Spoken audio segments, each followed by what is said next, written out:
দুইজন সেলিব্রিটি পেয়ে গেছি ধানসিঁড়ি রিসোর্ট অ্যান্ড রেস্টুরেন্টে। একজন ফেসবুকেও সেলিব্রিটি, ইউটিউবেও সেলিব্রিটি, আর একজন বন্ধু, সে তো আমার বন্ধুই ছোটবেলা থেকে। না না না, সে হলো ফেসবুক সেলিব্রিটি। হ্যাঁ ফেসবুক এক সময় ইউটিউবে যখন কেউ চালাতে জানতো না সেই সময়ের ফল নায়ক সে। সেই সময় তার 5 মিলিয়ন সাবস্ক্রাইব এক সাইডে ছিল আর কি। আচ্ছা, আমি অন সাইডেও নাই, ব্যাক সাইডেও নাই। ইউটিউব থেকে সত্যি করে বলেন তো কত টাকা কামাই করছেন? মনে করো 100 মিলিয়ন করে ভিউজ হতো ভাই ওই টাইমে। 100 মিলিয়ন মানে আমি ওইভাবে তো বলছি না, তবে এখন দেখা যাচ্ছে যে 200-300 বিঘা জমি কিনতে পারতেন। না না, ওই মোটামুটি 2-3টা মার্সিডিজ কিনতে পারতাম।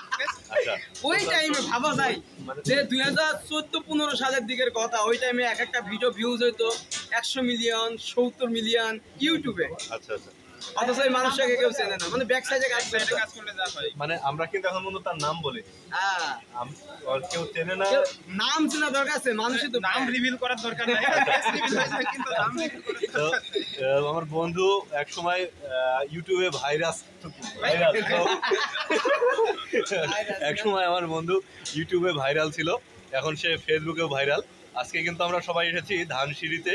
আমরা তাদের স্পেশাল কিছু মেনু আমাদের জন্য সেট করা হয়েছে, আমরা সেখানেই এখন আছি, আমরা সেটা উপভোগ করব।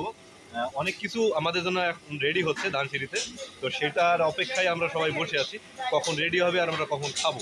আপনারা সাথে থাকেন, সবকিছু দেখতে পারবেন ইনশাল্লাহ পরের ভিডিওতে।